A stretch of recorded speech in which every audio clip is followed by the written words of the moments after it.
할렐루야 감사합니다.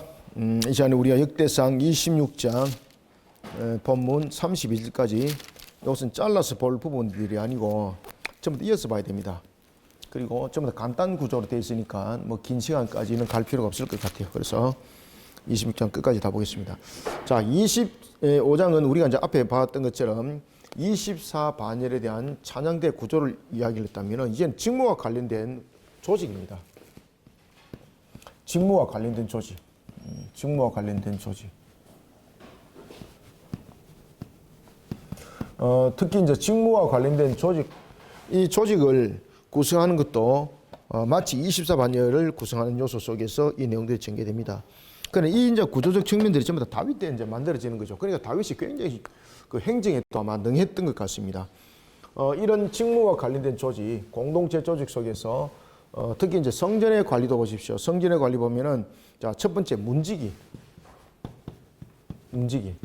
자, 그다음에 오늘 이제 두 가지를 이야기를 하고 있거든요. 성전의 문지기고 그다음에 20절부터는 곡간, 성전의 이제 두 번째는 곡간인데 이 곡간도 보면은 그 하나의 자, 물량을 수급을 담당하는 부분들이 있고 그다음에 행정적 부분에 대해서 행정적 부분에서 어떤 그 문서적인 부분들을 관리하는 이런 부분들로서 구분을 하는 것을 볼 수 있습니다. 그 다음에는 이제 문지기도 마찬가지고 곡간도 마찬가지고 이 부분에 대해서 하나의 그 뒤에 보면 반장 제도를 두게 되는 건데 12절 보십시오. 26장 12절 보면은 문지기인데 여기에 무엇이 있습니까? 그렇죠. 반장을 두게 됩니다. 반장. 자, 그 다음에 이제 곡간을 통하여서도 이 부분들을 여기 이제 본문에 이제 그 이야기를 하는데 특히 이제 24절 보십시오. 24절 보면은 곡간을 총괄하는 책임자입니다. 총괄하는 책임자. 총괄하는 책임자를 두게 되는 겁니다. 이와 같이 이제 직무와 관련된 조직을 구성할 때에 이 조직에 보면은 이런 하나의 구성적 요소를 이렇게 두는 것을 이렇게 볼 수가 있습니다. 그래서 우리가 그 행정을 구성할 때 이런 조직들이 참 중요하죠, 그죠? 조직들이 중요한데 이런 구성적 요소를 마치 24반열을 형성하듯이 이 문제를 이렇게 풀어갑니다. 형성하듯 이 문제들을 진행해 나가는 것을 볼 수가 있습니다. 자, 그리고 오늘 이제 본문에 보면은 자, 문지기에 대한 부분들 보세요. 중요한 것을 알고 합시다. 자, 문지기에 대한 부분에 대해서 이야기를 할 때에 자, 굉장히 중요한 인물이 한 사람이 등장하는데 그 특히 이제 문지기에 대해서 이야기를 할 때에 누가 등장하면 오벳에돔이 등장합니다. 오벳에돔.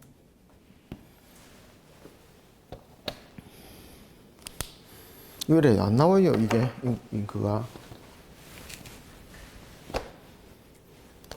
오벳에돔을 우리가 볼 수가 있습니다. 오벳에돔. 여기서 이제 오벳에돔은 여러분들이 이제 잘 아시는 것처럼, 여기에 언약궤를 성전으로 이동하기 전에 이 언약궤를 보존했던 집안이죠. 언약궤를 보존했던 집인데, 석 달 동안에 이 언약궤를 석 달 동안에 잘 하는 법대로 모든 것을 진행하는 것을 볼 수가 있습니다. 그래서 하나님께서 이 오벳에돔의 자손들을 축복합니다. 이때 이 오벳에돔의 자손들의 62자손을 등장하는데 62자손들이 하나님으로부터 복을 받습니다. 특히 이제 그들이 가지고 있는 이런 어떤 그 달란트들 보시면 능력, 여기 8절에 보면 능력이라는 것이 있죠, 그죠? 능력이라는 것은 요 속에서 이제 직무를 감당하는 측면에서 필요한 어떤 지혜와 지식과 이런 총명과 명철과 이런 부분에 대해서 하나님께서 이 직무를 감당할 수 있도록 여기 오늘 본문에 보면은 무엇을 줬더라? 능력을 주었더라. 그죠? 능력을 주었더라. 이 부분들이 등장합니다. 그러면 결국 이제 오벳에돔의 62자손이 받았던 그 능력은 어디로부터 출발됐습니까? 오벳에돔으로부터 출발합니다. 오벳에돔이 하나님의 말씀대로 그 언약궤를 보존하고 하나님 법대로 이 모든 것들을 지켜 준행함으로써 그 자손들이 이와 같이 직무를 감당하는 그 능력을 받았다, 복을 받았다라는 것인데 그 출발이 바로 오벳에돔으로부터 시작된 것을 볼 수 있습니다. 여러분들도 마찬가지입니다. 여러분들도 이 가정 속에 믿음의 신앙들을 세워주실 때 여러분들로 말미암아서 온 자손들이 복을 받을 수 있는 그 길들을 열어가는 것이 굉장히 중요합니다. 그것은 어렵지 않습니다. 오늘도 이제 본문 속에서 등장하고 있는 오벳에돔 62자손들이 어떻게 해서 그들이 능력이라는 복을 받았는가? 바로 법대로 하는 법대로라는 신앙의 뿌리가 그만큼 중요하다는 것을 우리 오늘도 증거를 해주고 있습니다. 자, 이런 속에 이제 62자손에 관한 오베데돔에 대한 부분들과 그다음에 이제 성전의 곳간에 그 여러 가지 필요한 부분들, 특히 이제 성전에 또한 수리하는 부분에 대해서도 이제 필요한 물품들 이런 것들이 언제 준비되었는가라고 이야기를 하면서 다윗에 관한 부분에 대해서 또 이야기를 합니다. 이 모든 부분들은 다윗이 있을 때에 이미 예비되었습니다. 자, 우리가 이제 역대상 요 26장을 뭐 추가되는 것은 안에 텍스트를 보면서 하겠습니다. 자, 전체적인 부분들은 26장의 요 내용들을 설명하고 있습니다.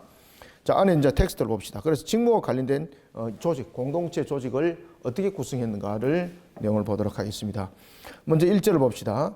고라 사람들의 문지기 반들은 이러하니라. 아삽의 가문 중 고레의 아들 무셀레마야라. 그 무셀레마야는 발음이 참 어렵네, 그죠? 이것은 이제 뭔가 하면은 여호와는 갚아주시는 분이다. 이게 합성어입니다. 무셀레마는 그 갚아주는 자, 그 다음에 여호와를 합쳐서 그 이름이 주어진 것입니다. 그래서 이 무셀레마는 여호와는 갚아주시는 분이다. 여러분들, 이게 이제 여호와는 갚아주시는 분이다라는 것은 공의 하나님이죠, 그죠? 여호와는 갚아주시는 분이다. 갚아주시는 분이다. 여호와께서 여러분을 갚아주는 것은 전부 다 기준이 뭡니까? 전부 다 공의지 않습니까? 그렇죠? 공의. 그래서 결국은 공의 하나님을 그러한 이름에 고백하는 것을 우리가 볼 수가 있습니다. 그의 고레의 아들 무셀레마의 아들들인 맏아들 스가랴와 둘째 야엘과 셋째 스와랴와 넷째 야드니엘과 다섯째 엘람과 여섯째 요하난과 일곱째 엘여호에네이며. 자, 그래서 이제 이어서 이제 등장하는 사람이 누굽니까? 오벳에돔입니다. 오벳에돔.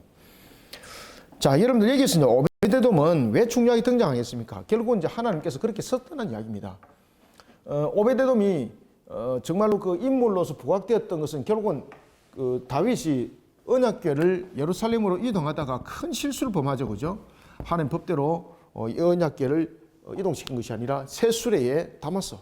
그러니까 레위인들이 어깨에 메고 이 부분들을 언약궤를 이동해야 될 그 법들을 전부 다 어겨버리죠. 그러면서 다윗이 이제 앞장서고 뭐 이렇게 마치 잔치처럼 벌렸습니다. 언약궤가 이동하는 것은 잔치가 아니라 이 그 하나의 신앙의 중심 속에서 항상 이게 진행되어져야 되는 것이거든요. 그런데 이런 이제 퍼포먼스가 이제 중심이 되어지고 그랬던 부분에서 하나님으로부터 징책을 받게 됩니다. 이런 하나의 사건이 터졌을 때에 오베데돔이 그 언약궤를 이렇게 이게 대의 메인대로 그 집안의 제사장들이 메고 옮겼고, 그리고 하나님 법대로 언약궤를 그들이 잘 이렇게 안치시켰습니다. 그러자 하나님께서 그 복을, 그 가정에 온 복을 주시는 것을 다윗이 보고, 아하, 내가 법대로 하지 못했구나. 그러면서 언약궤를 이동할 때 모든 것을 하나님의 법대로 지켜서 준행하며 예루살렘으로 이동했던 그런 사건. 자, 그래서 이 오베데돔은 그러면 하나님께서 그러한 하나님 법도와 규례 속에서 세워진 그 가정을 그 당대만 복이겠는가? 아니라는 것입니다. 그래서 여러분들 보시면은 우리 하나님의 법도대로 이런 걸 잘 지켜 나가고, 그 다음에 이것을 자신들의 가족들에게 잘 지켜 준행하도록 자손들을 잘 가르치면요, 그 자손들이 복 받습니다. 그 출발을 오베데돔부터 시작했다는 겁니다. 그러니까 오베데돔이 자녀 교육을 굉장히 신앙 가운데 엄격하게 시켰다는 것을 우리가 볼 수가 있습니다. 우리가 이제 신앙 가운데 엄격하게 그 자녀들을 양육하다 보면은 그 뭐 자녀들 엇나간 길로도 갑니다 이렇게 말하지만, 오베데돔의 가정사를 돌아보면 절대 그렇지 않습니다. 하나님께서 온 가족 단 한 명도 빠지지 않고 온 자손을 전부 다 복되게 하십니다. 그래서 그 62자손이 등장하는 것을 볼 수가 있습니다. 그리고 우리가 이제 오베데돔에 대한 부분에 대해서 우리가 62자손, 그 다음에 67자손 뭐 이런 내용도 있죠, 그죠? 특히 이제 16장 38절 봅시다. 16장 38절에 보면 오베데돔과 그의 형제 68명이 이제 등장하죠, 그죠? 이런 부분들은 이제 그 두 가지 이제 해석이 있는데, 그의 형제라는 부분에서 그 내용들, 그 다음에 62자손이라는 부분에서 이런 구분들을 하고 있다고 볼 수가 있고, 그 다음 두 번째 해석은 이제 뭔가면은 이 부분에 대해서 68과 그 다음 62는 동일한 부분들이다, 이래 보는 해석도 있습니다. 그래서 이것을 어떤 것이 정확한지는 모르지만은 이런 부분들을 기록하는 그런 과정 속에서 조금 이렇게 에러가 났을 수 있다. 이런 뭐 그 두 가지 그런 학설도 있습니다만은 그냥 참고를 하시면 됩니다. 아무튼 가장 중요한 것은 뭡니까? 하나님께서 그 자손들을 어떻게 했다는 이야기예요. 축복하셨다는 얘기입니다. 그들 자손들을. 하나님께서 그들 자손들을 축복하셨다. 이게 중요 포인트입니다. 자, 4절 봅시다. 오베데돔의 아들들은 맏아들 스마야와 둘째 여호사밧과 셋째 요아와 넷째 사갈과 다섯째 느다넬과 자, 이 잘 보세요. 여섯째 임마엘과 일곱째 이사갈과 여덟째 부올레데이니 이는 하나님이 오베데돔에게 무엇을 줬더라? 그렇지. 근데 여기서 자손들이 빠진 자녀가 있습니까? 한 명도 없잖아요. 오베데돔의 자녀들이 8명이거든요. 하나님께서 한 명도 빠지지 않고 전부 다 복주입니다. 그러면은 이 오베데돔 자녀들 가운데서 신앙의 객기로 간 자들이 있습니까? 없습니까? 없다는 이야기입니다. 우리가 좀 여러분 보시면은 그 나답과 아비후 사건 아시죠? 아론의 네 아들이 있지 않습니까? 나답과 아비후는 어떻게 됐습니까? 나답과 아비후는 나중에 거둬갔지 않습니까? 근데 여기서 보면 오베데돔의 8 자녀들 전부 다 복받거든요. 그러면은 오베데돔이 굉장히 자녀들한테 엄격했다는 이야기입니다. 신앙으로. 굉장히 엄격했을 뿐만 아니라 그 자녀들도 아주 경건한 신앙을 잘 따랐다는 이야기입니다. 그런까지 복 있는 가정입니다, 여러분들요. 무슨 재능이 특출하고 그런 것이 아닙니다. 나중에 보십시오. 이들이 전부 다 하나님께서 능력을 다 줬잖아요. 여러분들 우리 속에 나타나고 있는 달란트, 재능이라고 말하고 있죠. 이런 부분들도 하나님께서 부어주시는 그 재능 달라요, 여러분들요. 특히 여러분들 우리가 왜 연예계도 보시면은 아주 그 재능들이 뛰어난 무슨 작곡가라든지 이런 가수들 있지 않습니까? 그죠? 저는 이제 몰랐는데 그 자녀들 가운데서 보면은 목사, 선교사 자녀들이 생각보다 많습니다. 아시겠습니까? 하나님께서 그들에게 특별한 달란트를 그렇게 복을 주는 거예요, 여러분들요. 그거 여러분 가볍게 보시면 안 됩니다. 그래서 하나님께서 어떤 도구를 통해서 무엇을 통해서든 간에 반드시 하나님께서 그래서 영화가 갚아주시는 분이잖아요. 반드시 하나님께서 그것을 여러분 갚아주세요. 그렇기 때문에 신앙들로서 자녀들을 잘 양육하십시오. 이거 엄청난 복입니다. 이거요 엄청난 복입니다. 그래서 여러분들 보시면은 자녀들을 양육할 때도 여러분 마치 아브라함처럼 양육을 하셔야 돼요, 여러분들요. 그리고 오베데돔처럼 양육을 하셔야 돼요. 특히 이제 이 오베데돔은 그 하나님의 법도와 규례가 정말 엄격하잖아, 그죠? 그거를 갖다가 하나도 그러지 않고 그대로 다 지키는 거야. 하나님께서 그 자손을 전부 다 몽땅 성전에서 다 쓰는 거예요. 가장 큰 축복이거든요. 그 당시에 가장 큰 축복이거든요. 그 안에 그냥 다 갖다 쓰는 거예요.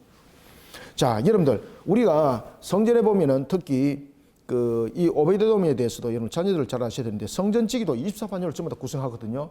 자, 성전지기도 보면은 성전지기를 24반열로 구성할 때에 오베데돔의 자녀들이 이 속에서 어떻게 될까요? 지금 8명의 지금 자녀들에 대해서 이야기했잖아, 그죠? 이 8명에 대해서 자녀들이 이 구성이 될 때에 24반열 가운데서 7반열이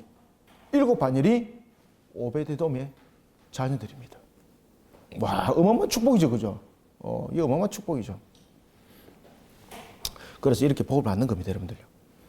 그래서 하나님 말씀대로 자녀들을 잘 키우십시오. 하나님 말씀대로 여러분들 잘 그 말씀을 지키십시오. 그 복 받는 길은 다른 데 없습니다, 여러분들. 다 거기 있습니다. 그래서 제가 이제 오전에도 신명기 28장, 그 다음에 이제 우리 그리심 교회라는 이름을 제가 지었던 동기도 제가 말씀드렸잖아요. 하나님 말씀을 지키면 이와 같이 복을 받을 것이다. 라는 것이 그리심이거든요.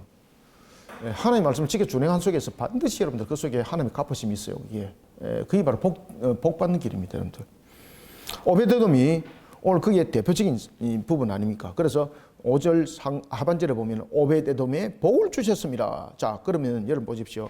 지금 24반열 속에서 보면은 7반열이 오베데돔의 자녀들이 세워지고 그리고 62자손이 축복을 받는데 그것이 무엇입니까? 그들의 능력으로 된 것 아니라는 거예요.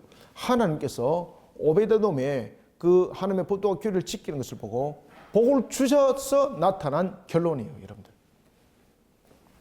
자, 5절부터 봅시다. 다시. 여섯째 암미엘과 일곱째 이사갈과 여덟째 부올레데이니 이는 하나님이 오베데돔에게 무엇을?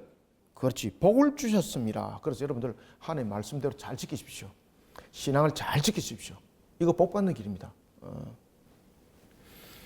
6절 그의 아들 스마야도 두 아들을 낳았으니 그들의 조상의 가문을 따르는 자요 큰 용사라. 그러니까 여러분들 여기서 보시면은 그냥 단순하게 그 복을 주는 것이 아니라 큰 용사로 세우지요, 능력 있는 자로 세우지요. 뭐 그 당시에 여러분 줄 수 있는 최고 복입니다. 이게 전부 다. 7절 스마야의 아들들은 오드니와 르바엘과 오벳과 엘사밧이며 엘사밧의 형제 엘리후와 스마기아는 능력 있는 자니라. 이는 다 오벳에돔 누구라? 자손이라. 자, 여기서 여러분 보십시오. 큰 용사, 그 다음에 능력 있는 자. 이거는 세상말로 말하면은 세상으로서도 최고의 가치관 속에서, 그 당시에 최고의 가치관 속에 세워지는 것이거든요. 그리고 또 8절도 보시면 굉장히 중요한 이야기를 하는데, 이는 다 오베데돔의 자손이라. 그들과 그의 아들들과, 보세요. 그들, 그 다음에 그의 아들들과 그의 형제들은 다 무엇이다? 다 능력이 있어. 자, 여기서 다 능력이 있다는 것은 하나님께서 어떻게 축복했다는 겁니까? 다 능력이 있어. 그들의 능력이 자신들의 어떤 개인적인 능력인가요? 아니면은 어떤 능력인가요? 하나님께서 축복하셨다는 겁니다. 하나님께서 축복하셔서 나타난 능력입니다. 이게. 그러면 하나님께서 축복해서 나타난 그 능력이 출발점이 그런 지가 됩니까? 오베데돔입니다. 오베데돔. 하나님의 법도와 규례대로 언약궤를 잘 보존하여서 하나님으로부터 복을 받은 결론입니다. 이게. 어려운 것 아니죠, 그죠? 어려운 것 없습니다, 여러분들. 오베데돔의 자손의 탁월함, 그 능력 어디로부터 출발받은 겁니까? 하나님으로부터 복을 받은 결론이라 이 말입니다. 그래서 우리가 항상 잊지 말아야 될 것을 선언적 축복, 생육번성 충만함의 선언적 축복, 창세기 1장 28절이죠, 그죠? 그런 부분들이 생육번성 충만함의 축복이 다양성으로 나타나는데, 가장 중요한 것은 복을 받을 기준의 가치가 있어야 되는 겁니다. 복을 받을 가장 가치 기준이 뭔가 하면은 하나님 법대로 지키는 겁니다. 그래서 우리가 여러분들이 잘 아신 것은 오늘 오전 설교와 오베데돔이 바로 연결되잖아, 그죠? 그래서 오베데돔 같이 자녀들을 교육시키십시오. 아주 복된 길입니다. 뭐 수능 만점 받는데 아이들을 전력을 다해서 가외시키는 것보다 더 중요한 것이 뭔가 아십니까? 수능은 빵점 받더라도 신앙의 100점 받는 것이 더 중요합니다, 여러분들요. 그게 최고의 복입니다. 하나님께서 능력과 재능을 함께 줍니다, 그게.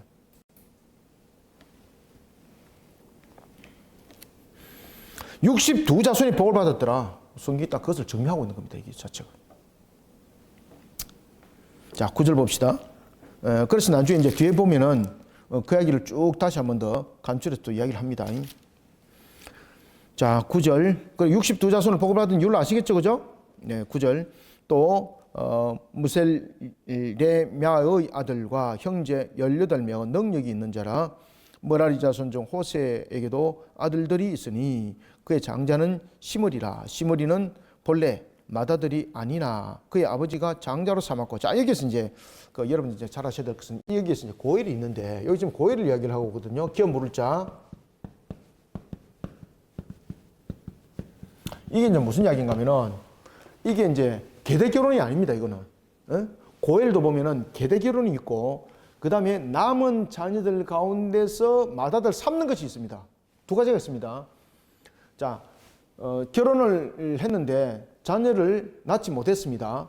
그러면 이제 그 며느리를 결혼을 안 한, 아시겠죠, 그죠? 결혼을 안 한 그 밑에 동생에게 이렇게 대물림을 하고 그러는데, 지금 결혼을 다 한 상태입니다, 그죠? 근데 오늘 여기서 맏아들이라고 하는데 맏아들이 아니었습니다, 맏아들 삼았습니다 하죠. 이게 뭔가 하면은 이 이제 그 고엘 기업 물을 자에 대한 하나의 전통 부분들인데, 자, 맏아들이 결혼하였고, 그 다음에 이제 모든 아들들이 함께 있습니다.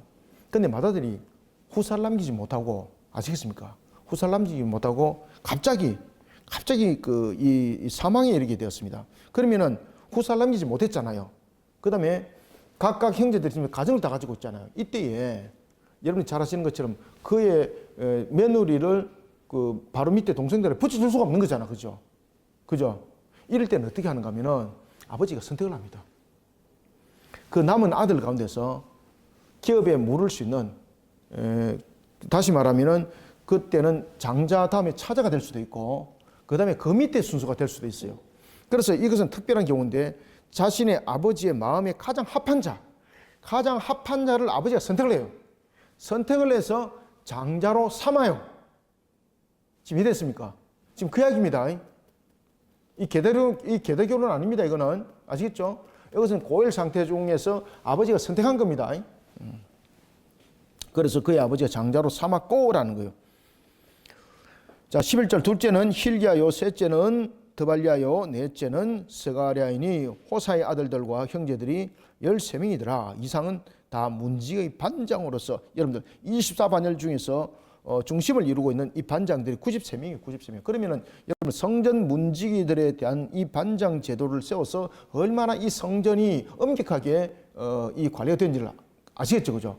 그래서 이런 부분들을 보면 다윗이 굉장히 하나님께서 지혜를 주실 뿐만 아니라 총명하게 하셨고 명철 있게 하셨고 그리고 굉장히 이런 부분에 책임감이 있는 그런 성격이었어요. 그러니까 다윗이 털털한 그런 성격이 아니었던 것 같아요. 굉장히 세심한 성격이었던 것 같아요. 그죠? 자, 이런 부분들 우리가 봅니다. 그래서 이상은 다 문지기 반장으로서 그 형제처럼 직임을 얻어 여호와의 성전에서 섬기는 자들이라. 각 문을 지키기 위하여 그의 조상의 가문을 따라 대소를 막론하고. 자, 여기서 또 중요하죠. 항상 여러분 24반열을 세운 이유가 무엇입니까? 24반열을 세운 이유는 차등 차별을 두지 않는 거죠. 자, 여기서 대소를 막론하고도 마찬가지입니다. 공정성입니다. 그리고 또한 이런 부분에서 어떤 부분에도 인간의 의지가 우선이 되는 것이 아닙니다. 그래서 대소를 막론하고 전부 다 제비를 뽑았다는 거죠. 따라서 이 모든 부분의 선택도 하나님의 뜻에 따른 그 결정, 그 선택 이런 부분들이 모든 것의 기초를 그리고 모든 것의 결정적인 순간에 이르기까지 그것이 진행되는 것을 우리가 볼 수가 있습니다. 자, 14절 셀레마의 동쪽 세멜라는 동쪽을 뽑았고 그의 아들 스가랴는 명철한 모사라. 모사를 위하여 제비를 뽑으니 북쪽을 뽑았고 모사는 여러분 잘 아시죠, 그죠? 좋은 자, 통찰력을 가진 좋은 자죠. 왕실이나 국가 이제 대사에 있어서 정책 수립하는 데 있어서 직무까지 감당했다는 겁니다. 그러니까 여러분 보세요. 성전의 문을 지키면서 국가의 여러 가지 국책이라든지 굉장히 중요한 부분도 함께 관여를 했다는 거죠. 우리는 왜 문지기 그러면은 뭐라고 말합니까? 옛날에 그 일본말로 말하면 소사 뭐 그죠? 뭐 경비 뭐 이런 말 하잖아, 그죠? 여러분 문지기가 얼마큼 중요한가 아시겠죠, 그죠? 문지기가 무슨 역할을 했더라? 국정의 최고 논의자입니다. 국정의 최고 논의자. 그래서 스가랴는 이와 같이 통찰력을 가진 자로서 국가 대사에 있어서 정책 수립의 직무까지 맡는 중요한 그런 직무까지 함께 감당했던 것이 바로 그 문지기입니다. 문지기. 자, 제비 뽑으니 북쪽을 뽑았고 오베데돔은 남쪽을 뽑았고 그의 아들들은 곡간에 뽑혔으며. 자, 보십시오. 자, 문지기도 할 뿐만 아니라 무엇도 지금 하고 있는 겁니까? 곡간까지, 곡간. 여러분, 곡간은 얼마큼 중요합니까? 곡간은 굉장히 중요하잖아요. 여러분, 곡간에 흐물어지면 끝나는 거잖아, 그러죠? 그리고 이 곡간도 보시면은 오벳 에돔의 아들들이 이 곡간의 문지기였음을 밝히고 있습니다. 그러니까 이 곡간에 이제 경비를 한 거죠. 여러분들, 이 곡간의 경비가 그냥 우리가 단순한 경비원이 아닙니다, 이거.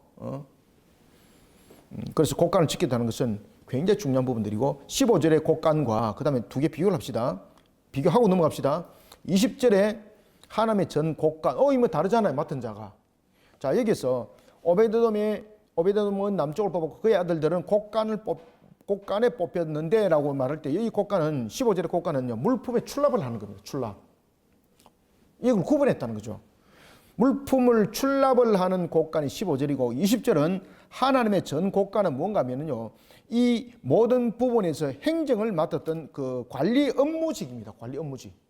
그러니까 그 물품을 출납을 했던 자들과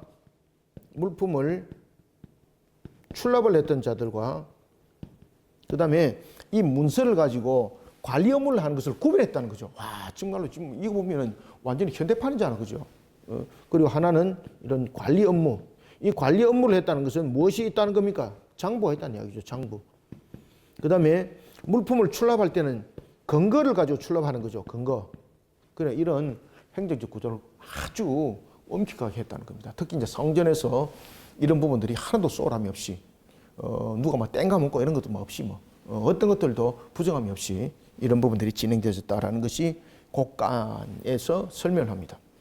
16절 숫빔과 호사는 서쪽을 뽑아 큰 길로 통한 셀레겐 문 곁에 있어 서로 대하여 파수하였으니. 자, 여기 진짜 문에 대한 사람 숫자가 달라요. 잘 주목하세요. 자, 17절. 동쪽 문에 레위 사람이 몇 명? 자, 6 동그라미 쳐놓으세요. 레위 사람이 6이고 북쪽 문에는 매일 몇 명? 그렇죠. 왜 여러분들 여기서 숫자가 틀릴까요, 여러분들요? 왜 틀릴까요? 네? 여기 에스겔에서 보면 답 바로 나오죠. 동쪽은 어느 곳입니까? 동쪽은 바로 성전에 출입하는 문이죠, 그죠? 성전에서 출입문이죠. 그 다음에 하나님의 영광이 임한 곳도 동문이죠. 그래서 동쪽 문에 6명을 두는 이유는 성전의 주 출입문이기 때문에 다른 문보다도 더욱더 중요하기 때문에 6명을 세웠어요.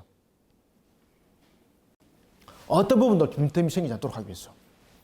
그래서 동쪽 문에 6명 세웁니다. 동쪽 문에 레위 사람이 6이요, 북쪽 문에 매일 4사람이요, 남쪽 문에 매일 4사람이요, 곳간에는 둘씩. 근데 곳간에 왜 둘씩 뒀을까요? 그럼 이거는 무슨 이야기입니까? 둘씩 주었다는 것은 여기 복수죠. 곳간이 2군데 있습니다. 2군데. 그래서 각각 2군데마다 2명, 2명. 그래서 전부 다 4명을 맞추는 거예요. 근데 동쪽 문은 6명을 둔 것은 주 출입문을 더욱더 엄격하게 관리하기 위해서 6명을 둔 겁니다. 그래서 우리가 어떤 부분이든 간에 어떤 일들을 할 때도 굉장히 중요한 내용들은 보다 더 심경 깊게 모든 일들을 해야 되고, 그리고 보다 더 엄격하게 문제들을 다뤄 나가야 될 부분들이 있거든요. 그래서 신앙도 그런 마찬가지입니다. 우리가 6을 세울 자리가 있고 2를 세울 자리가 있고 4을 세울 자리가 있습니다. 아시겠죠?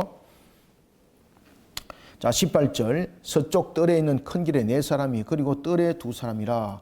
고라와 머라리 자손의 문지기의 직책은 이러하였더라. 자, 그러면서 이제 성전 곡간으로 넘어갑니다. 자, 20절. 레위 사람 중에 아히야는 하나님의 전 곡간과 성물 곡간을 맡았으며. 자, 여기서는 15절과 다르다 그랬죠? 15절은 무엇이다? 그렇지. 물품 출납이고, 지금 여기서 20절은 무엇이다? 그렇죠. 관리 업무를 한다. 관리 업무. 자, 21절. 나단의 자손은 곧 나단에게 속한 게르손 사람의 자손이니 게르손 사람 나단에게 속한 가문의 우두머리는 여히엘이라. 여히엘의 아들들은 스람과 그의 아우 요엘이니 여호와의 성전 곡간을 맡았고. 자, 여기서 보시면 여러분들 기억해놔야 될 것이 있는데, 왜 다윗이 언약궤를 이동을 했잖아요. 그때 다윗이 언약궤를 이동할 때에 그때에 여호와의 궤를 예루살렘에 이동할 때에 레위인들 130명의 형제들이 그 함께 참여했던 그 광경이 있어요. 자, 여러분 이것은 아마 그냥 지나왔을 수도 있는데 15장 7절 봅시다. 역대상 15장 7절.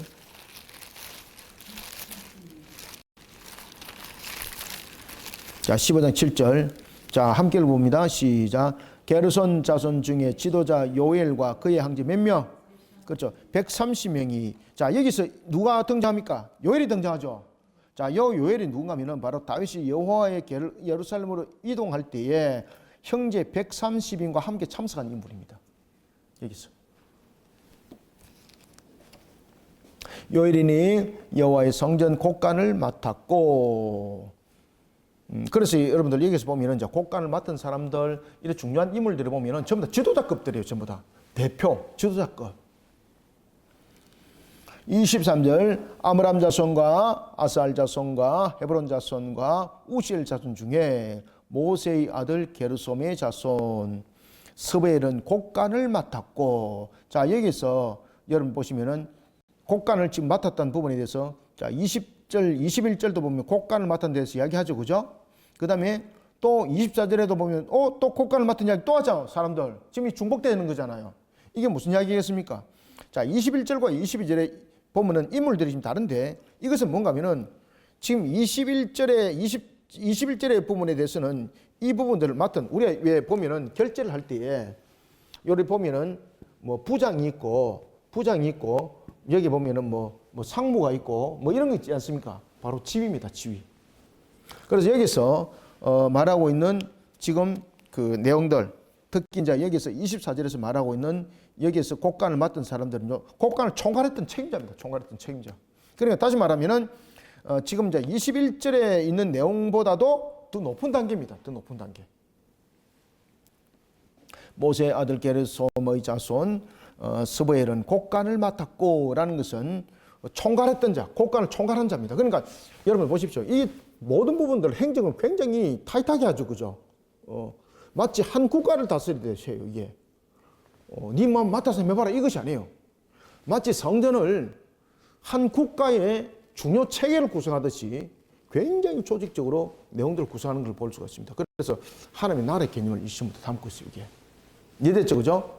지금 에스라가 지금 이 과정을 통해서 이 성전에 대한 부분들은 단순한 하나의 관리적 차원에서 이 내용들이 구성되어 있다는 내용이 아닙니다. 지금 성전에 대해서 이 관리 체계가 마치 한 나라에 대한 조직 구조를 지금 보고 있어요, 여러분들 아시겠습니까? 성전 문직이 있죠. 그 다음에 이제 곡간에 대한 직이 있죠. 그 다음에 입사반열 찬양계 모든 것이 다 있잖아, 그죠? 마치 총리 제도를 두고 그 다음에 이제 장관을 둔 것처럼 이런 제도들이 지금 형성되거든요. 그래서 이 성전을 통해서 무엇을 그가 지금 계속해서 이야기를 하고 있는가 하면은 성전이 단순한 건물이 아니라는 거예요. 그리고 또한 성전이 이방인들과 같은 그러한 모습 속에 구조를 가지고 있는 형태가 아니고 바로 이 성전을 통해서 무엇을 전체적으로 설명하겠습니까? 이게 나라에 대한 개념을 설명합니다. 이 나라에 대해서. 성전을 가지고 지금.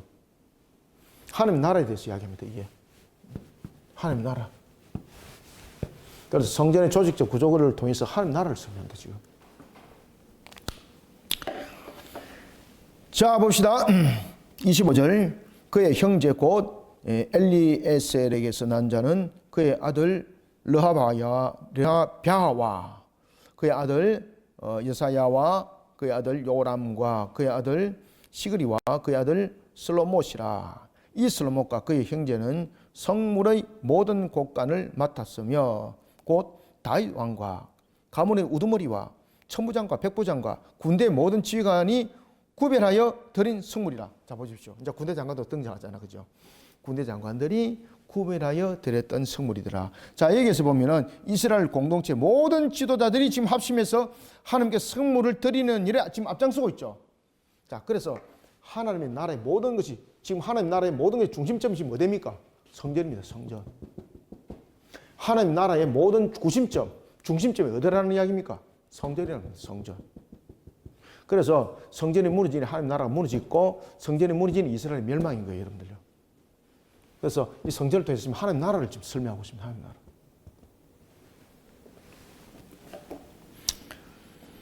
나라. 그리고 이제 또 이제 여러분들 아실 것은 다윗이 이러한 전리품에 대한 그 이스라엘의 전례와 전리품에 대한 이런 분배 그리고 전리품을 어디에 쓸 것인가라는 부분에서도 전례를 만들었던 사람이 다윗입니다.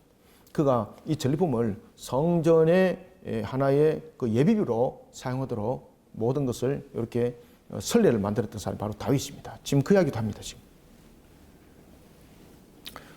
26절부터 다시 봅시다. 이 슬롯과 그의 형제는 성물의 모든 곡간을 맡았으며 곧 다윗 왕과 가문의 우두머리와 천부장과 백부장과 군대의 모든 지휘관이 구별하여 드린 성물이라. 그들이 싸울 때에 잘 보세요. 27절 그들이 싸울 때에 노력하여 얻은 물건 중에 구별하여 드려 여호와의 성전을 개수한 일과. 자, 요 전례를 누가 만들었을까요? 요 전례를 다윗이 만들었습니다. 다윗이 성전을 건축할 수 없었잖아요. 그죠? 하나님께서 다윗이 지금 해야 될 것은 언약의 성취적 측면에서의 그 나라를 보존하고 확장하는 기업의 회복이 그에게 주어진 목표였죠. 그죠? 그래서 다윗에게 주어진 가장 중요한 것은 언약의 회복, 기업의 회복, 언약의 성취적 측면에서 일이었고, 그 다음에는 이제 솔로몬 때는 그것을 이제 안정적으로 나라를 관리 운영하는 측면이었거든요. 자, 그런 측면에서 다윗의 역할은 또 무엇인가 하면 모든 것을 예비하는 역할을 하는 거예요. 예비. 그죠? 그는 언약에 대한 부분에 대해서 기업의 회복을 직무를 맡았고, 그 다음에 두 번째는 다윗은 모든 것에 대해서 예비하는 자였습니다. 예비하는 자. 자, 여기서 이제 예비하는 자는 그가 하나님 나라를 예비하는 것도 있지만은 또한 성전을 짓는 부분에 있어서 성전의 기물, 그 다음에 성전에서 쓰는 예비비, 이 모든 것까지 이 하나의 전례를 만들었던 사람이 바로 다윗입니다. 전례를 만들었던 사람. 이런 전례가 나중에 하나의 자신들의 관례가 되고 그 내용들이 늘 이렇게 하지 않으면 안 되는 하나의 규범이 되었습니다. 그 중에 대표적인 것이 뭔가 하면 전리품인데 다윗은 전리품을 전리품을 취하게 되면 반드시 제일 먼저 여호와께 드림이에요. 그러면서 이 전리품을 통해서 성전은 세워지지 않았지만은 성전 수리비까지 성전에 대한 여러 가지 부분에 대한 예비비 있지 않습니까? 요까지 다윗이 있을 때에 이것이 하나의 예비비로 형성이 되었습니다. 그것이 전리품을 통해서 이 내용들이 이루어집니다. 그래서 전쟁에서 승리를 거뒀을 때 이 전리품을 그가 성전에 드리거든요. 그러면 요 가운데는 성전의 기물도 있고 그 가운데는 또 하나는 성전 예비비가 있습니다. 성전 예비비는 뭔가 하면은 성전에 대한 수리, 그 다음에 여러 가지 기타, 여러 가지 경비로 사용하도록 이 예비비 항목으로도 그 내용 속에 들어졌던 것이 바로 전리품 속에 있었던 겁니다. 이게 전례가 되었는데 다윗이 이 전례를 만드는 겁니다. 그래서 27절에 보면 그들이 싸울 때 노력하여 얻은 물건 중에서 구별하여 드려 여호와 성전을 계수한 일, 이것은 다윗이 전리품을 분배해서 이스라엘에 있어서 이것이 하나의 규범이 되도록 만들었다는 이야기입니다. 다윗 때 그렇게 구성되어집니다. 특히 이제 성전을 계수하는 일에도 쓰죠, 그죠? 성전이 다윗 있을 때는 성전이 없었잖아요, 그죠? 그러니까 성전이 쪄졌을 때에 성전을 보수하려면은 경비가 들지 않습니까? 그에 대한 예비비도 하나의 성전 예비비로서 다윗이 전리품을 가지고 그것을 축적해 놨습니다. 이런 전례가 나중에 전부 다 무엇이 됩니까? 규범이 되는 겁니다. 규범이 되어서 누구든지 그것을 지켜야 되는 그런 역사가 일어나게 되는 겁니다. 그래서 다윗은 성전을 짓지 않았음에도 불구하고 이미 성전을 수리할 것들도 이미 예상을 하고 그 부분에 비용조차도 전부 다 예비비로 축적을 해놨던 것을 볼 수 있습니다. 그 부분이 여호와 성전을 계수한 일과라는 것입니다. 자, 28절 선견자 사무엘과 기스의 아들 사울과, 자 여기서 이제 또 주목해야 돼요. 자, 선견자 사무엘과 기스의 아들 사울과 넬의 아들 아브넬과 스르의 아들 요압이 무엇이든지 구별해 드린 성물은 다 슬로못과 그의 형제의 지위를 받았더라. 자, 여기서 여러분들 지금 다윗이 그 하나의 집권 이후인데 여기서 선견자 사무엘과라는 것은 이것은 그 이전의 사건이잖아요, 그죠? 그 다음에 기스의 아들 사울 죽었잖아, 그죠? 그 다음에 넬의 아들 아브넬, 사울의 군대 장관이잖아요. 다 죽었잖아요. 지금 이분들은 다 안 계시는 분들이거든요. 그런데 마치 그들이 예물을 드린 것처럼 해놨잖아요. 이게 뭔가 하면은 다윗이 정권을 잡은 후에 보면은 이 이제 베냐민 지파라든지 이런 북쪽 지파들과 함께 관계가 서먹서먹하지 않도록 하기 위해서 그들을 인정을 해주는 거죠. 그래서 다윗이 정권을 잡은 후에 그들의 소유가 여호와를 위하여 드리기는 성물로 받아들였다는 거예요. 지금 이해됩니까? 그들이 소유된 곳이 있거든요. 그거를 여호와의 성물로 그들의 이름으로 다윗이 그것을 드렸다는 것을 우리가 추정할 수 있습니다. 이거는. 그러니까 다윗이 이와 같이 이스라엘을 하나로 만들어가는 일에 이런 그 부분들까지 세심하게 그가 관여를 했던 것을 우리가 볼 수가 있습니다. 참고하십시오. 29절. 그리고 참 요압은 여러분 잘 아시죠, 그죠? 요압은 여러분들 그 다윗의 그 족한 거 알고 계시죠, 그죠? 근데 다윗이 보면은 그 8명의 그 가족들이 그 형제들이 8명인데 한 어머니 속에서 태어날 수도 있고, 특히 이제 여러분 잘 아셔야 될 것은 그 요압은 그 자신의 누이거든요. 자신의 누이인데 사실은 이복누이입니다. 이복누이. 엄마가 다릅니다. 그래서 다윗의 조카지만은 그는 엄마가 다른 여인을 통해서 태어난 그 누이의 자녀가 요압입니다. 이스라엘 자손 중에 그나야와 그의 아들들은 성전 밖에서 이스라엘의 일을 다스리는 관원과 재판관이 되었고, 헤브론 자손 중에 하사바와 그의 동족 용사 1,700명은 요단 서쪽에서 이스라엘을 주관하여 여호와의 모든 일과 왕을 섬기는 책임을 맡았으며, 자 여기서 이제 헤브론은 레위 사람의 고앗이죠, 그죠? 고앗의 제3남입니다. 보아스 제3남. 31절 헤브론 자손 중에서는 여리야가 그의 족보와 종족대로 헤브론 자손의 우두머리가 되었더라. 다윗이 왕위에 있은 지 몇 년? 40년에 길랏 야셀에서 그들 중에 구하는 큰 용사를 얻었으니, 자 여러분들, 다윗이 이와 같이 대규모 용사를 구했을 때에 이게 다윗의 노력으로 얻은 것 아니죠. 다윗의 큰 용사들의 출발점은 어디로부터 시작됩니까? 그가 소외되었고 그가 쫓김을 당할 때 구성되지잖아요. 그 가운데서 가장 대표적으로 많이 모였던 지역이 어디입니까? 아둘람 400명. 그죠? 그들은 전부 다 그 억울한 자, 그 다음에 원한에 사여 있는 자, 이런 뭐 예상적으로 말하면은 그 굉장히 소외된 그런 한의 계층의 사람들이 나중에 전부 다 용사가 되고 다윗의 중심 핵심 인물이 돼요. 큰 용사 그 속에도 나오지 않습니까? 그죠? 다시 말하면은 다윗의 배후에서 모든 것을 누가 준비했다는 겁니까? 그렇죠. 하나님 준비하시는 겁니다. 그래서 여러분들도 다윗과 같은 자가 되는 것은 어렵지 않습니다. 오베데돔도 어렵지 않습니다. 신앙으로 여러분들이 바르게 세워나가십시오. 그러면은 하나님이 여러분들을 만들어갑니다. 신앙은 안 만들어가는데 뭔가가 되겠다. 여러분 그 말도 안 됩니다. 그거. 신앙도 안 되는데 하나님의 말씀을 지켜 준행함도 아닌데 근데 그 속에서 뭔가 하나님의 일을 하겠다. 여러분 이거 안 맞습니다. 이거. 하나님이 허락질 안 해요. 여러분들. 그래서 이런 부분들을 잘 기억하시고 자신들을 잘 맞춰 나가셔야 됩니다. 대규모 용사들도 다윗의 노력만으로 얻어진 것 아닙니다. 하나님께서 배후에서 이를 처음부터 준비하셨고 보내주셨기 때문에 만들어진 겁니다. 아둘람의 부분에서도 생각해 보십시오. 다윗은 완전히 그냥 끝장나는 곳이 아둘람이었지 않습니까? 처참한 곳이 아둘람이었지 않습니까?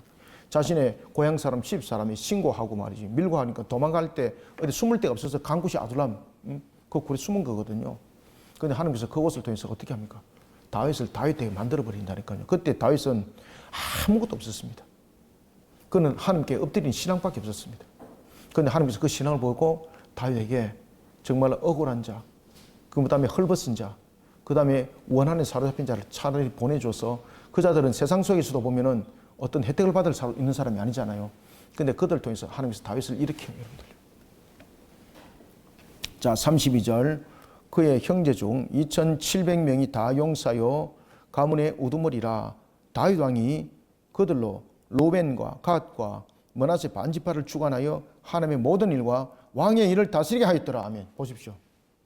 그래서 여러분들을 정말로 진정으로 여러분들과 함께 하고 우리 교도 마찬가지입니다. 저도 마찬가지지만은 무슨 금가락지 끼고 화려함이 있고 그런 사람들은 여러분들 속에 동력을 이루고 이럴 내용이 아닙니다. 항상 신앙 속에 세워지면 하나님 붙여줍니다. 나중에. 근데 세상적으로 볼 때는 정말 가치 없어 보이지만은요, 나중에 그들이 진주가 됩니다. 그 속에서. 그것이 다윗 사건이잖아요. 그래서 오늘 본문도 그 이야기 하잖아요. 하나님의 모든 일과 왕의 일을 다스리게 하였더라. 누가? 40년의 길랏 야셀에서 그들 중에서 구하여 큰 용사를 얻으니 그들을 통해서 그 일들을 하나님께서 이루어 가셨다라는 것입니다. 자, 오늘은 우리가 여기까지 하고 그 다음에 27장도 행정적 구조. 자, 이제 보십시오. 이제 27장에서는요, 보다 더 이제 세부적인 행정적 구조들이 형성되는 것을 우리가 이제 볼 수가 있습니다. 자, 이 내용들도 이제 다음 주에 우리가 함께 보도록 하겠습니다. 오늘은 여기까지 하겠습니다. 감사합니다. 수고하셨습니다. 하나님 감사합니다. 주님께서 오늘도 우리에게 주신 말씀 상가 만판 속에 각인하고 새깁니다. 하나님의 법도와 규례대로 그 모든 것을 따라갔던 오베데돔, 하나님께서 주신 그 은혜가 강물처럼 차고로 넘친 것을 62자손을 통해서 우리에게 조명해 주었습니다. 그런가 하면 또한 다윗이 참으로 위대한 왕으로서의 그 중심을 세워갈 때도 보면은 모든 것이 하나님을 향한 신앙 속에 그 중심점이 있었고 모든 것이 주님을 향한 그 모습 속에 하나님이 만들어준 것을 볼 수 있습니다. 우리의 삶들이 비록 아둘람 같을지라도 그 속에서 소망이 있는 것은 신앙으로 우리의 모습들이 새 옷을 입을 때에 모든 부분들을 오히려 하나님께서 그 속에서 강하게 만드시고 그 속을 견고한 성이 되게 하셔서 주님의 뜻을 펼쳐나가는 아름다운 옷이 지어 입힐 것을 말씀하셨습니다. 오늘도 이와 같은 말씀들이 우리를 더욱더 신앙 가운데 견고히 세워져 나가는 말씀이 되게 도와주시옵소서. 말씀이 오늘도 살아 움직이게 해주시고 말씀으로 우리 모든 성도들 은혜 받고 결실매 있는 역사 있게 하여 주옵소서. 예수님의 이름으로 기도드립나이다. 아멘.